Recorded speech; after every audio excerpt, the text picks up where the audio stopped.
The doctor ran his fingers through the cold black stain on the office floor, buzzing his screwdriver, scanning for any trace of his beloved time machine. But as he checked the readings, they once more came back completely negative. Nothing. No trace elements, no sign of physical removal, no footprints, no DNA, nothing. He sighed heavily and heaved himself up, straightening out as the Brigadier handed him a cup of tea. The doctor crossed the room slowly, picking up a wayward chair and lowering himself into it. Stewart dismissed Carson and pulled up another chair. There's nothing there, nothing I can trace or follow or track, just a whole lot of nothing, the doctor was saying as he sighed and rested his head in one hand. I couldn't see the trap until it shut around me. Trap? What the devil are you talking about? Stewart asked, taking a sip of his own tea. The doctor ran his hand back through his hair. The distortion field was nothing to do with the storm or the endless winter, he explained. It was a trap meant for me. I should have seen it. All those extra bits attached to such a simple machine. It was to make it more interesting, to keep my attention for long enough to coordinate a worldwide activation. They waited for me to land, gave me enough time to investigate, and then... He snapped his fingers, snatched it right from under me. Even made the activation of the machines more interesting too, just to make sure I didn't immediately jump back into the TARDIS to reverse the energy flow. They? So this is some sort of alien incursion, then? The Brigadier ventured. Certainly seems that way, and whoever they are, they want my TARDIS for something, the doctor said slowly. Who would want to steal your TARDIS? Stewart asked, almost immediately realizing what a foolish question that had been. The doctor chuckled. If I made a list of every lowlife and power-mad alien that wanted to get their hands on my TARDIS, you'd probably need 2 TARDISes next to each other to store the list, he replied, rubbing the bridge of his nose. He glanced across to Stewart and then immediately to the floor, placing both hands on his face and massaging his cranium. This time the Brigadier frowned. What is it? He asked sternly. The doctor didn't look up. Is all he said. Stewart placed his mug down on the desk. Doctor, if you don't mind my saying so, you keep giving me the most obscure glances, he said. The doctor sighed, still rubbing his head. I'm not a fool, Doctor. The doctor looked up and straight at him. That's it, he said suddenly, his eyes widened. That is what, Doctor? The Brigadier demanded. The TARDIS and I, she's not just my ship, she's my friend, you know, the doctor explained, walking round on the spot. We've been together for so long. I've had companions throughout the years, but I've lost them all one way or another, but not her. Not the TARDIS. Companions come and go, but through all my life, she's always been there. Doctor, you know I don't understand any of this, Stewart sighed, and the doctor put his hands on his friend's shoulders. I can communicate with her, he said excitedly. I can create a telepathic link with the console, find out where they've taken her. All I need to do is concentrate. Well, what are you waiting for then, man? Do it, Stewart said loudly, the door behind him suddenly swinging open as Carson rushed into the room. Both men turned to him. Pardon the intrusion, sir, he began, but the storm is getting heavier. He crossed the room to the desk and opened up a small screen. It displayed the entire planet with large patches of alarming colour to indicate the storm's density, the red area of which was beginning to dramatically expand. The heavily concentrated areas are expanding across the planet. New York is at a complete standstill and the blizzard is freezing entire buildings almost on contact. The Red Sea is frozen solid and Mount Everest has started to suffer critical structural instability at the summit. We got reports in that Everest Base Camp was completely destroyed by falling ice. It was evacuated in time, but there's no way we can completely evacuate the larger cities. Good Lord, Stewart exclaimed. The whole planet is freezing out there and there's not a damn thing we can do to stop it. He turned to the doctor. Doctor, we need you on this one. I can't do anything until I get the TARDIS back. Once that's done, I'll be able to use the console to locate the source of the storm and put a stop to it. He placed both hands firmly on his skull. Now, if you please, complete silence. The doctor closed his eyes. In his mind, the time vortex flourished around him, a mess of everywhere he'd been, all the places he'd seen, the people, the sounds, but none of them the sound he was searching for. His mind raced back through his long lives. All those faces, they flashed by one after another, and his companions, friends throughout the ages. His mind faltered. 2 faces blurred his mental screen. His emotions were flaring up. No, he had to keep focused. But he could see them. He saw them as clearly as the last time they were before him. Everything went black without warning, and all he could hear was a low and quiet whimpering. "Doctor! I say, old man, can you hear me?" The Brigadier's voice was distant and echoed in the Time Lord's ear, as he slowly came to. "What happened?" "I think you fainted, sir," Carson replied, helping the Time Lord to his feet. "I never faint." "Who are you?" The doctor scratched the side of his head. Carson gave the Brigadier a sideways glance. "Oh, that's right, Carson, I remember." He slowly regained his footing and looked around the room. "Well, where's the TARDIS, then?" "Gone, Doctor. Still gone." Stewart sighed, and the doctor spun on his heel.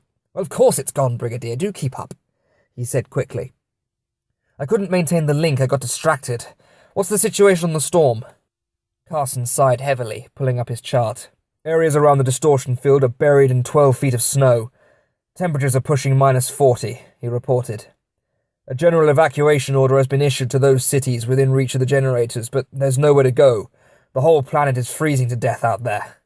The doctor paced back and forth, muttering impatiently to himself under his breath. "Why the storms? Why freeze the planet?" he pondered aloud. "Earth is rich with countless resources the planet over, and then there's humanity, its greatest resource. So why freeze it all? It has to be an act of aggression, right?" he suddenly asked. "Well, I suppose it," Carson started to say, but the doctor held up his hand. "Shh, I wasn't asking you," he said quickly. "Well, it might be an act of aggression, but who would want to harm Earth?" he asked himself again before turning on the spot and answering. "Well, how long is a piece of string? The Earth has countless enemies. Just because it doesn't know about them doesn't mean they aren't out there." Carson shuffled around him nervously and glanced at the Brigadier. "Does he always do that, sir?" he asked. "Talk to himself," Stewart responded, smiling. "Oh, yes. You should see it when there's two of him." Carson only pondered what the Brigadier could possibly mean by that for a brief moment, before his communicator blinked, and he quickly took the call. "Carson," he said, before pausing for the reply. His face dropped. "Where?" "Route a live feed through to unit command and send us the link." He placed the communicator back on his holster and glanced at Stewart. "Brigadier, sir. A large spacecraft has entered Earth's upper atmosphere and is assuming a stationary orbit over the North Atlantic." "Do you have a visual?" the doctor blurted out, crossing the room frantically. "It's being fed through to us now, in the main control room," Carson replied, and the doctor grinned. "Come on, Alistair, old boy, the game is on," he bellowed happily as he darted from the room and down the hallway, leaving the Brigadier to merely sigh heavily and pull his hat onto his head once more and follow. "Here we go again," he muttered to himself quietly. "Come on, Carson, we'd better catch up to him. He's run off down the wrong corridor." The ship was massive, like a monstrous metal bowl in the sky, silver all over with lights and windows scattered about it. Squat, crab-like appendages extended from its four corners, shining searchlights down onto the planet below as it slowly descended over the snow-ridden ocean. Its mighty engines hummed, and the lights of the central portion slowly rotated, creating the necessary gravity field to keep it afloat. The appendages stretched and curled, as though the whole ship was some living organism exploring its new surroundings with feelers. The doctor dashed into the control room and quickly studied all the screens. All about, unit soldiers gave awkward glances to one another, as this complete stranger started tampering with their controls and adjusting the resolution of the screens with his curious little buzzing pen, or at least it looked like a pen anyway. It was only when the Brigadier strolled in and they snapped to attention that everything started to add up. The doctor was on the scene. "Well, Doctor, diagnosis?" Stewart asked sarcastically. The doctor studied the ship closely. He knew he recognized it, but his memories were so vast it was so difficult to narrow down his search. The design was Sol Galaxy, definitely, so he could rule out extra-dimensional beings and neighboring galaxies. A rotary gravitational pulse generator ruled out Sontaran tech. It wasn't a Dalek battle cruiser, and he sighed a breath of relief for that one. In his mind, the list of possibilities grew shorter as more and more names were crossed off. Not a cybership, it didn't resemble anything the Zygons were using in this time period. The ship was showing no signs of long-distance travel, no scorching on the hull, no signs of the engines struggling with fuel. But what was that? "There," he said slowly. The screen zoomed in on a massive black mark on the rear of the ship. "That's not battle damage, that's been done deliberately. It's purely cosmetic, but why?"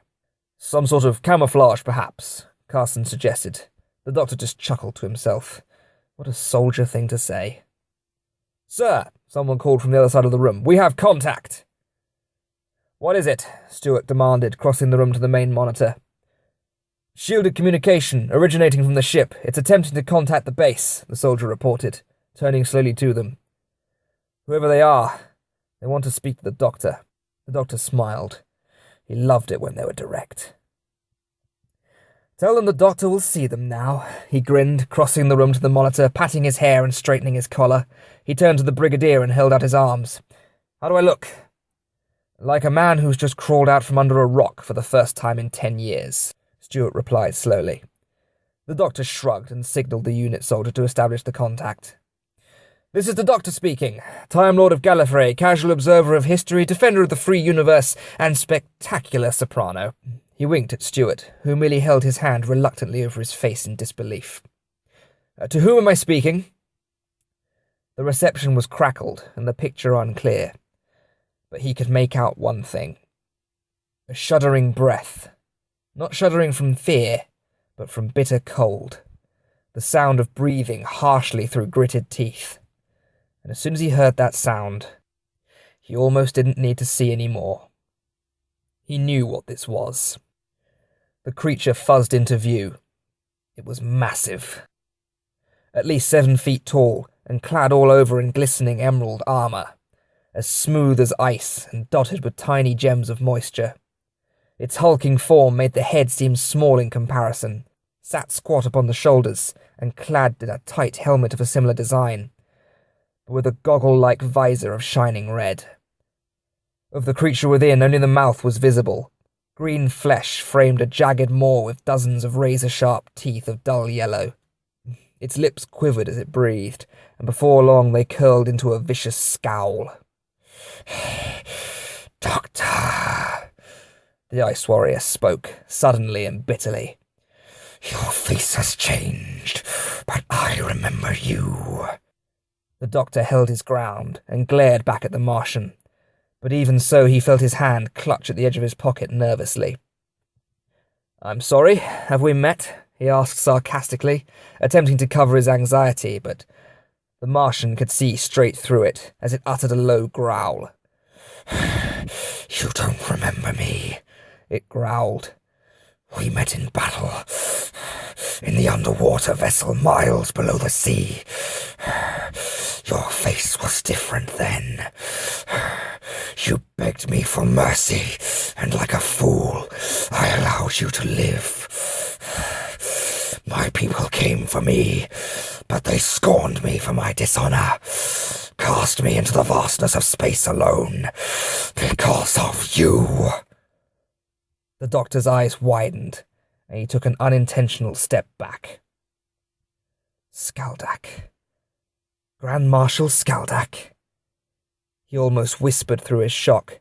The whole room shook at the warrior's sudden outburst. No, not Grand Marshal, not anymore, he bellowed angrily. Martian High Command stripped me of all my ranks and titles. The doctor's eyebrows dropped. Why? What for? He demanded. Skaldak scowled again, his breath shuddering angrily. Harm one of us, and you harm us all. That is Martian law, Skaldak recited. Humanity declared war on the Martian race when I was struck, but I defied that law when I allowed Earth to live as I departed. But that was the right thing to do, Skaldak, don't you see that? The doctor tried to explain desperately. Mistakes were made, but you proved yourself the better man by not allowing those mistakes to start a war that needn't be started. I thought we had put this behind us. Why come back? Skaldak let out a cry of rage, this time thumping his massive gauntlet against the screen, making the whole image shake and distort. You never listen, Time Lord. Like all your kind, you talk and you talk, but you never listen. It growled furiously, I am exiled, allowed never to return to my home world. I will never visit the grave of my daughter. I will never walk the crimson roads or gaze upon the fiery sunset of my beloved Mars again. And so I come to Earth to claim the only joy I might yet know in my life. The doctor stared through a cold brow at Skaldak, wishing he didn't have to ask. Which is? He asked quietly. Revenge.